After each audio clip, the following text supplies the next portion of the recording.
जय माता दी, जय काली मैया, हे दुर्गे मैया, जय हो माँ।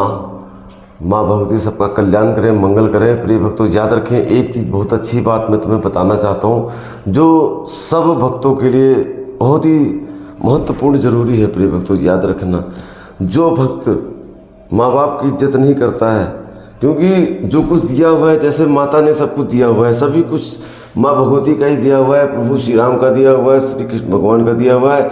हमारे इस धरती पे आने का कारण क्या है? इस शरीर भी इन्हीं का है, धन भी इन्हीं का है, दौलत भी इन्हीं की है, और समाज में जो भी इज्जत दी है वो भी इन्होंने दी है।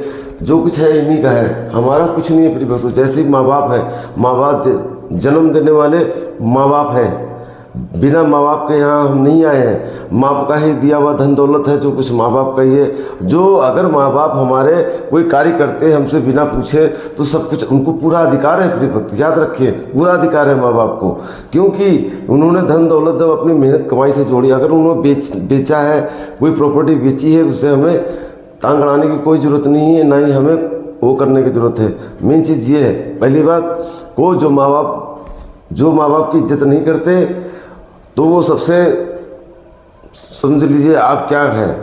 हम मंदिर में बैठे हैं, हम अनिष्ट बातें नहीं बोलना चाहते, बट ये सत्य है। सत्य का आपको प्रयोग करना चाहिए दोस्त, क्योंकि अगर आप पहले माँ बाप की इज्जत करें, फिर देवी देवताओं की इज्जत करें। अगर हम रात दिन पूजन कर रहे हैं और अगर माँ बाप को दुखी कर रहे हैं, तो सबसे बड़ा पाप कमा रहे हैं। प्रिय भक्त याद रखें, पहले न माँ बाप की पूजा, उसके बाद माँ भगवती की पूजा। माँ भी हमारी यही चाहती है, अपने माँ को कष्ट ना दे, बस सबसे बड़ी बात यह है। क्योंकि जो धरती पे लाए, उन्होंने ये शरीर दिया है, ये जान माँ भगवती ने दी है, कुदरत ने दिया है, मगर इस शरीर में जान डालने वाली माता है, मगर शरीर देने वाले हमारे माँ बाप हैं। तो पहले प्रथम माँ बाप होते हैं, क्योंकि उनकी आज्ञा के बिना कुछ नहीं हो सकता है। तो इसलिए मैं तो अपने माँ बाप की जो भी बात होती है, पत्थर की लकीर होती है, जो कह देते हैं वही हम करते हैं। बिना उनके आदेश से मैं कोई काम नहीं करता। प्रिय भक्त याद रखिएगा, क्योंकि पहले माँ बाप, फिर देवी देवता और बाकी सारी चीज़ें। पहले माँ बाप से हम आशीर्वाद प्रदान करते हैं, उसके बाद माँ के भक्ति दरबार आते हैं, और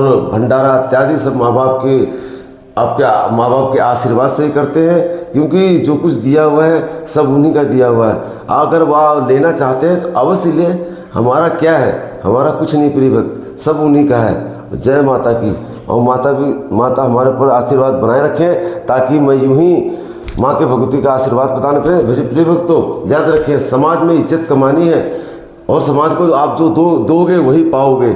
अगर आपके अंदर टैलेंट है और आप इज्जत कमाना चाहते हैं, तो समाज में पहले आपको इज्जत खुद को तैयार करनी पड़ेगी। माँ बाप सिर्फ धन देते हैं, मगर इज्जत नहीं देते। इज्जत खुद को कमाना पड़ता। जब इज्जत कमाओगे, जब अच्छा कर्म करोगे, अच्छे कर्म अनुसार ही फल मिलता है दोस्त, याद रखना। अगर आप बुरे कर्म के आकर्षित होंगे, इसमें माँ बाप क्या करेंगे? याद रखना प्रिय भक्त, माँ बाप कुछ नहीं कर सकते, इसमें अपना ही हित है और नुकसान भी है। इसलिए हमें अच्छे कर्म की तरफ आकर्षित होना चाहिए, लोगों का भला करना चाहिए, लोगों का सम्मान करना चाहिए। जब तक हम किसी का सम्मान नहीं करेंगे, जब तक मित्र मुझे इज्जत नहीं मिलेगी। जय माता दी। आपका दिन शुभ मंगलमय। जय श्री राम।